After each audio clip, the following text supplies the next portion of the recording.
أعوذ بالله من الشيطان الرجيم. بسم الله الرحمن الرحيم.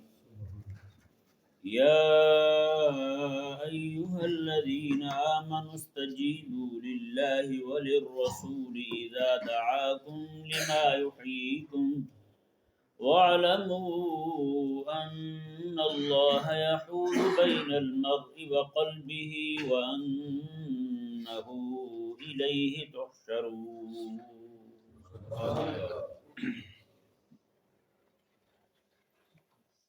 اللہ تبارک و تعالی نے ارشاد فرمایا، یا ایھا الذین آمنوا، اے ایمان والو، استجیبوا للہ وللرسول، اللہ اور اس کے رسول صلی اللہ تعالی علیہ وآلہ وسلم کے حکم پر لبیک کہو۔ اذا دعاکم، جب بھی تمہیں حبیب کریم صلی اللہ علیہ وآلہ وسلم بلائیں، جب بھی حبیب کریم علیہ السلام تمہیں بلائیں تو تم لبیک کہو۔ لما یحییکم، اس کے لیے جو کام تمہیں زندہ کر دے، جو کام تمہیں زندگی دے دے، جو چیز تمہیں زندگی بخشنے والی ہے، حیات بخش ہے، میں اس کے لیے تم جب بھی میرا حبیب تمہیں بلائے تو فرمایا فوراً لبیک کہو۔ پہلے رب تبارک و تعالیٰ نے ارشاد فرمایا کہ استجیبوا للہ وللرسول، اللہ اور اس کے رسول کے حکم پر لبیک کہو۔ اذا دعاکم، جب تمہیں اللہ کا رسول بلائے، جب تمہیں اللہ کا رسول بلائے، یعنی بلانا حبیب کریم علیہ السلام نے، وہی آقا علیہ السلام کا بلانا، آقا علیہ السلام کا پکارنا جو ہے، وہی حضور کا حکم بھی ہوگا، وہی رب کا حکم بھی ہوگا۔ ٹھیک ہے نا جی، اللہ اکبر۔ اب یہاں پر ایک بات بڑی قابل غور ہے، وہ یہ کہ اللہ تعالیٰ نے ارشاد فرمایا لما یحییکم، میرا حبیب تمہیں اس چیز کے لیے بلائے جو تمہیں زندگی دے دے۔ ہیں جی، اس سے یہ ثابت ہوا کہ حبیب کریم صلی اللہ علیہ وآلہ وسلم اور اللہ تبارک و تعالی جتنے بھی احکامات دیتے ہیں وہ سارے کے سارے زندگی دینے والے ہیں جی۔ وحی کو وحی بھی اس لیے کہتے ہیں، اس کے ساتھ لوگوں کے دل زندہ ہو جاتے ہیں۔ جبریل امین علیہ السلام کو روح الامین کہتے ہیں، روح کہتے ہیں انہیں، ہیں جی، چونکہ وہ وحی لانے والے ہیں، اور اسی وحی سے لوگوں کے دل مردہ جو ہیں وہ زندہ ہو جاتے ہیں، لوگوں کے اندر جو کفر ہوتا ہے وہ مر جاتا ہے، ایمان والی زندگی ان میں آ جاتی ہے، اس لیے حضرت جبریل امین علیہ السلام کو روح کہا جاتا ہے۔ سمجھایا نا؟ اب یہ قرآن جو ہے یہ بھی سارے کا سارا اللہ تبارک و تعالیٰ کے اس حکم کی بنا پر یہ زندگی بخشنے والا ہے، زندگی دینے والا یہ قرآن ہے جی۔ اور رب تبارک و تعالیٰ نے، اب دیکھیں، رب تبارک و تعالیٰ تو اسے زندگی قرار دے، جیسے اللہ تعالیٰ نے خود قرآن کریم میں کافر کو مردہ قرار دیا اور مومن کو زندہ قرار دیا ہے۔ مومن زندہ ہی اسی لیے کہا جاتا ہے کہ اس نے رب تبارک و تعالیٰ کے قرآن پر عمل کیا ہے، رب تبارک و تعالیٰ کے حکامات پر عمل کیا ہے، اس لیے اس کو زندہ کہا گیا، رب تبارک و تعالیٰ نے زندہ کہا۔ اور وہ کافر جس نے رب تبارک و تعالیٰ کے حکامات کو چھوڑ دیا، اسے مردہ کہا گیا۔ کیا کہا گیا؟ اسے مردہ کہا گیا۔ اب جتنے بھی اہل ایمان ہیں، جیسے قرآن کریم نے فرمایا کہ اللہ تبارک و تعالیٰ جو مردوں سے زندہ کو، زندہ سے مردوں کو پیدا کر دیتا ہے، وہاں پر مفسرین نے یہی لکھا ہے، وہ فرماتے ہیں کہ دیکھیں حضرت نوح علیہ السلام آپ زندہ تھے، آپ کے ہاں بیٹا پیدا ہوا ہے، وہ بے دین تھا، اب وہ مردہ ہی ہے نا۔ ابو جہل جو ہے وہ خود کافر تھا، وہ خود مردہ تھا، اس کے ہاں جو بیٹا پیدا ہوا حضرت اکرمہ رضی اللہ تعالیٰ عنہ، وہ مجاہد اسلام بنے اور وہ زندہ ہے۔ تو یہ ثابت ہوا پوری دنیا کے اندر اگر کسی کو ایمان کی زندگی ملتی ہے نا، روح کسی کی زندہ ہے، تو وہ صرف اور صرف بندہ مومن کی ہے۔ اور جتنا جتنا بندہ رب تبارک و تعالیٰ کے احکامات کے قریب ہوتا جائے گا، جتنا رب تبارک و تعالیٰ کے وحی کا کار بند ہوتا جائے گا، اتنا اتنا اللہ تبارک و تعالیٰ اسے زندگی عطا فرماتا جائے گا، یعنی اس کی اتنی زندگی، اس کی حیات جو ہے وہ کامل ہوتی جائے گی۔ ہاں، اب ذرا اندازہ لگائیں، رب تبارک و تعالیٰ تو اپنے قرآن کو، اپنے حبیب کے فرمان کو حیات بخش قرار دے، اور آج پوری امت جو ہے قرآن کو یہ کہہ کے چھوڑ دے قرآن پڑھیں گے تو بھوکے مر جائیں گے۔ رب فرمائے یہ زندگی دینے والا ہے، پانی زندگی دینے والا ہے نا، پانی زندگی دینے والا ہے، روٹی زندگی دینے والا ہے، زندگی کے سبب ہے، یہ وہ ظاہری زندگی کے سبب ہے۔ اب یہ ظاہری زندگی سے زیادہ باطنی زندگی ہمیں مطلوب ہے جی۔ وہ بندے کے لیے ہونا ضروری ہے، کیونکہ یہ باطنی حیات جو ہے، ایمان کی حیات جو ہے، یہی بندے کو جنت کا مستحق بناتی ہے۔ اور باطن کی موت جو ہے، ایمان کی موت، اور بندے کے اندر کفر کی زندگی آ جائے تو وہی چیز بندے کو جہنم کا مستحق بنا دیتی ہے۔ تو ہم نے کیا کیا آج؟ نعوذ باللہ من ذالک، ہم نے اللہ تبارک و تعالیٰ معاف فرمائے، وہ چیز جو حیات بخش تھی، ہم نے اسے کہا کہ یہ قرآن تو نازل ہی ان لوگوں کے لیے وہ جو پتھر کی زندگی گزارنے والے تھے، پتھروں میں رہنے والے تھے، پہاڑوں میں رہنے والے تھے۔ آج کی جو جدید دور ہے نا، آج کی دنیا کے لیے قرآن سوٹ ہی نہیں کرتا، نعوذ باللہ من ذالک۔ یہ بولی آج کل کے نام نہاد مسلمان بول رہے ہیں، کافر تو کافر ہی رہا نا۔ جن لوگوں نے مستشرقین کو پڑھا ہے آج وہ بھی یہی باتیں کر رہے ہیں، حالانکہ رب تبارک و تعالیٰ واضح طور پہ فرما رہا ہے، فرمایا کہ آپ دیکھیں اس کے لیے ایک بہت بڑی مثال قرآن کریم میں موجود ہے۔ اللہ تبارک و تعالیٰ نے ارشاد فرمایا کہ وَلَا تَقُولُوا لِمَنْ يُقْتَلُ فِي سَبِيلِ اللَّهِ أَمْوَاتٌ بَلْ أَحْيَاءٌ وَلَٰكِن لَّا تَشْعُرُونَ۔ میں خبردار جو اللہ کی راہ میں قتل ہو جائے نا، انہیں مردہ نہ کہو، انہیں مردہ نہ کہو، کیوں؟ وہ زندہ ہیں، بلکہ ان کو رزق دیا جاتا ہے۔ میں تمہیں ان کی زندگی کا شعور ہی نہیں، تمہیں پتہ نہیں ہے کہ وہ کیسے زندہ ہیں۔ اللہ تبارک و تعالیٰ نے انہیں دنیا کی زندگی سے عرفہ و اعلیٰ زندگی عطا فرمائی۔ کریم آقا صلی اللہ علیہ وسلم خود ارشاد فرماتے ہیں، آقا علیہ السلام کے چچا زاد بھائی جی حضرت جعفر رضی اللہ تعالیٰ عنہ وہ جب شہید ہوئے نا، ان کے بازو کٹ گئے تھے، اللہ تبارک و تعالیٰ نے انہیں جنت کے اندر سونے کے پر عطا فرمائے۔ ہاں فرمایا کہ حضور فرماتے ہیں وہ جنت کے اندر ایسے اڑتے پھرتے ہیں، یہاں سے وہاں، وہاں سے یہاں۔ اور بندہ مومن جو دنیا سے شہید ہو جاتا ہے نا، اللہ تبارک و تعالیٰ جنت کے اندر اس کی روح کو جی ایک پرندوں کے اندر رکھ دیتا ہے، پرندوں کی صورت عطا فرماتا ہے، وہ جنت کے اندر جہاں چاہتی ہیں وہ اڑتی پھرتی ہیں، وہاں رہتے ہوئے بھی اس کے جسم کے ساتھ بھی اس کا تعلق ہوتا ہے۔ اندازہ لگا، بندہ مومن نے رب تبارک و تعالیٰ کی ایک حکم پر عمل کیا اور رب تبارک و تعالیٰ فرما رہا ہے پوری دنیا کہہ رہی ہے کہ مر گیا ہے، پوری دنیا کہہ رہی ہے مر گیا ہے، پوری دنیا اسے اٹھا کے لے کے جا رہی ہے دفن کرنے کے لیے کہ مر گیا ہے، لیکن رب فرماتا ہے مردہ نہ کہنا، اس نے تو وہ زندگی پائی ہے کہ تمہیں پتہ نہیں ہے، تمہاری یہ جو زندگی ہے نا دنیا کی، یہ سمجھنے کے لائق نہیں ہے کہ تم سمجھ سکو کہ اس نے کون سی زندگی پا لی ہے، میں یہ تو تمہاری زندگی ہے ہی سرسری، تم تو نہیں سمجھ سکتے۔ اب ذرا اسی بات کو مزید آگے دیکھیں، کریم آقا علیہ السلام نے ارشاد فرمایا کہ جب فتنے کا دور ہو، فتنے کا زمانہ آ جائے، اس وقت کو بندہ میری مردہ سنت کو زندہ کر دے، مردہ سنت کو جسے لوگ چھوڑ چکے ہوں اسے اپنا لے۔ آقا علیہ السلام فرماتے ہیں اسے میرا اللہ تبارک و تعالیٰ 100 شہیدوں کا ثواب عطا فرمائے گا، 100 شہیدوں کو ثواب عطا فرمائے گا، 100 شہیدوں کو۔ کیوں بھائی؟ اس کی وجہ یہ ہے میدان جہاد میں جو بندہ کھڑا ہے نا، اسے لگی گولی، تلوار لگی، گردن کٹی، گولی لگی، سینے میں آئی، شہید ہو گیا، فوراً گیا۔ لیکن جو بندہ مردہ سنت کو زندہ کرے گا نا، پوری دنیا کے لوگ روزانہ اسے مارنے والا کر دیں گے، مرنے والا کر دیں گے، ادھموا کر دیں گے، روزانہ باتیں کریں گے، تانے دیں گے، تو بڑا ہے، تو بڑا آ گیا، دیکھو جی دیکھو بڑا متقی بن گیا، بلی سو چوہے کھا کے حج کو چلی گئی، اس طرح کی باتیں کریں گے۔ کرتے ہیں باتیں نہیں کرتے، کہتے ہیں بکھرا ہی آ گئے۔ ہم نے ایسی باتیں تو آج تک نہیں سنی، ہمارے دادے نے نہیں کی تھی، ہمارے ابا نے نہیں کی تھی، کسی اور تو عالم سے نہیں سنی، پتہ نہیں یہی باتیں کرتا پھرتا ہے۔ آپ ذرا بتائیں پوری امت میں اس وقت سب سے بڑی سنت جو فوت ہو چکی ہے اس وقت، جس کے ساتھ باقی سنتیں ساری منسلک ہیں، وہ سنت حضور کی خلافت والی ہے، خلافت والی سنت، یعنی اسلام کی حکومت والی سنت۔ یہ وہ حکومت ہے، یہ وہ سنت ہے آقا علیہ السلام کی، جس کو میرے آقا علیہ السلام نے بڑی ساری قربانیاں دے کے قائم کیا تھا، بڑی قربانیاں دے کے قائم کیا تھا۔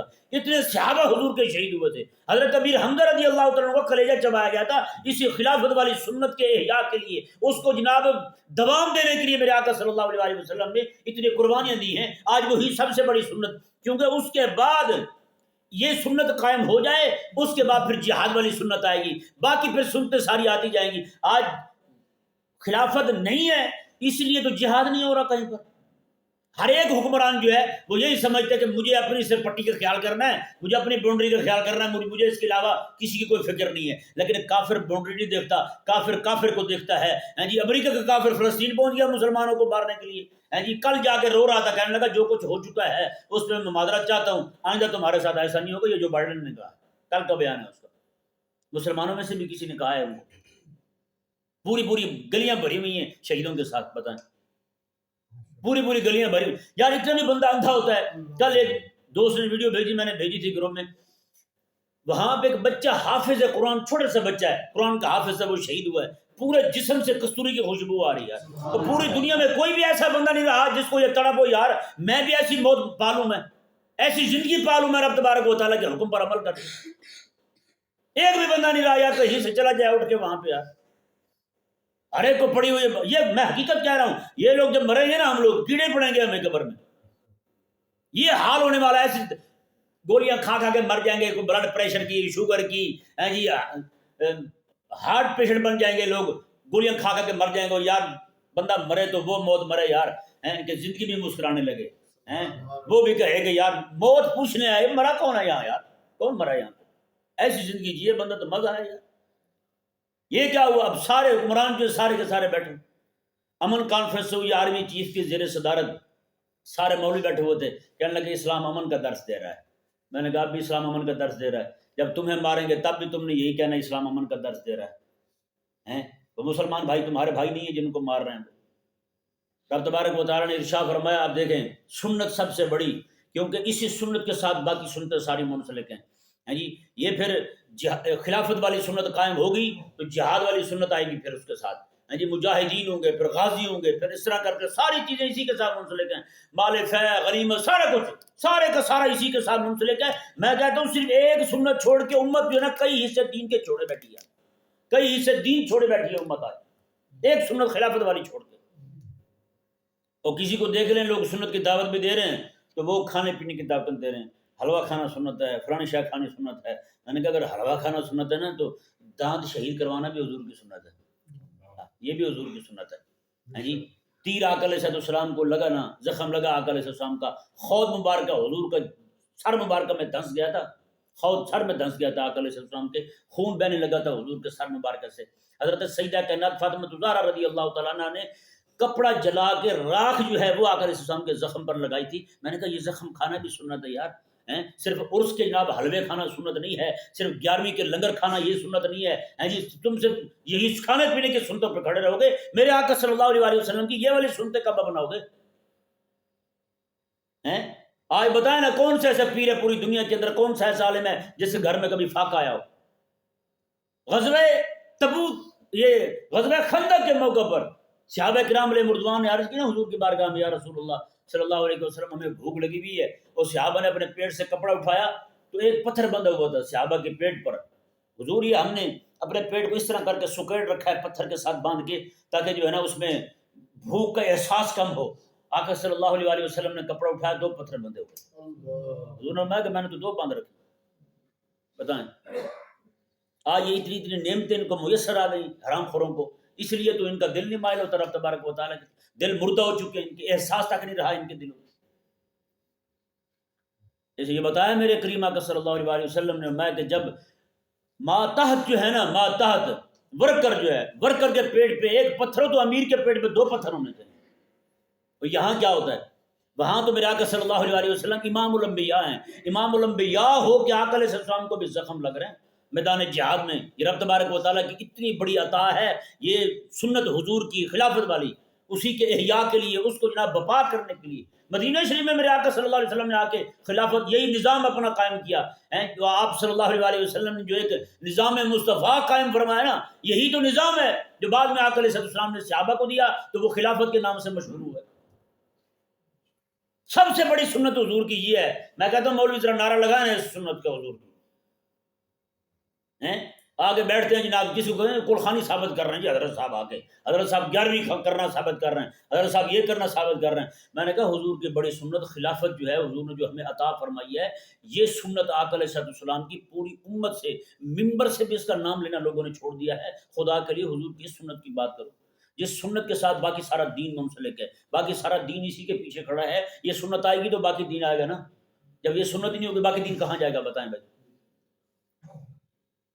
پھر کوئی نیب نہیں بنانا پڑے گا، پھر یہ نیب نہیں ہوگا، پھر یہ نیب والے خود جو ہے نا کسی کے نائب ہیں، سمجھ آیا نا؟ حضرت عمر بن عبدالعزیز رضی اللہ تعالیٰ عنہ جب آپ خلیفہ بنے نا، خلیفہ بنے جب، اس سے پہلے آپ بڑی ٹھاٹ کی زندگی گزارتے تھے، روزانہ نیا جوڑا پہنتے تھے، خوشبو ایسی لگاتے تھے جس گلی سے گزر جاتے گھنٹوں خوشبو رہتی وہاں پہ، لوگ پہچان جاتے تھے عمر یہاں سے گزر کے گیا ہے، اور ایسی چال تھی آپ کے چلنے کی کہ لوگ جو ہے نا آپ کی نقل کیا کرتے تھے کہ یہ عمری چال ہے جی، عمر ایسے چلتا ہے جی.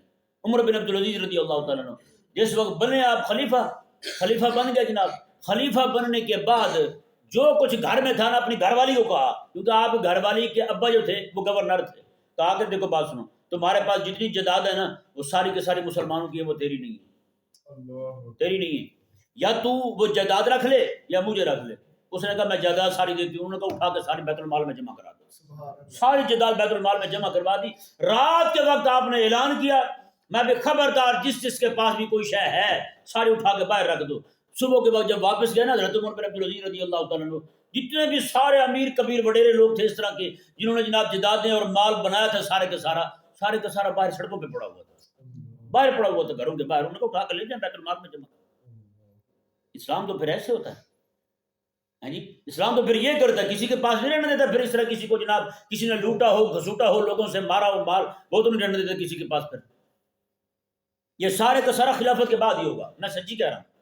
خلافت والی سنت کی بات کی جائے، رب تبارک و تعالیٰ نے فرمایا کہ یہ تمہیں میرے حبیب کی جو سنت ہے نا، میرے حبیب کی ادائیں جو ہیں، میرے حبیب کے جو احکامات ہیں وہ تمہیں زندگی دینے والا ہے. قسم خدا کی اس وقت جو چیز سب سے زیادہ مسلمانوں کو زندگی دینے والی ہے وہ میرے آقا صلی اللہ علیہ وسلم کی سنت، صرف اور صرف وہ خلافت والی سنت ہے، وہ زندگی دینے والی ہے. کاش کہ امت جاگ جائے، امت بیدار ہو جائے، امت کو پتہ چل جائے کہ کیا چیز ہمیں زندگی دینے والی ہے، کیا چیز موت دینے والی ہے.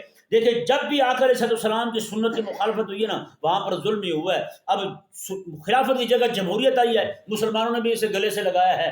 یہی جمہوریت جو ہے نا یہی قاتل بنی ہوئی ہے. پوری دنیا کے اندر مسلمان قتل ہو رہے ہیں، لاکھوں لاکھ مسلمان قتل ہو گئے، لاکھوں لاکھ مسلمان شہید ہو گئے ہیں جی، صرف اسی جمہوریت کی لعنت کی وجہ سے.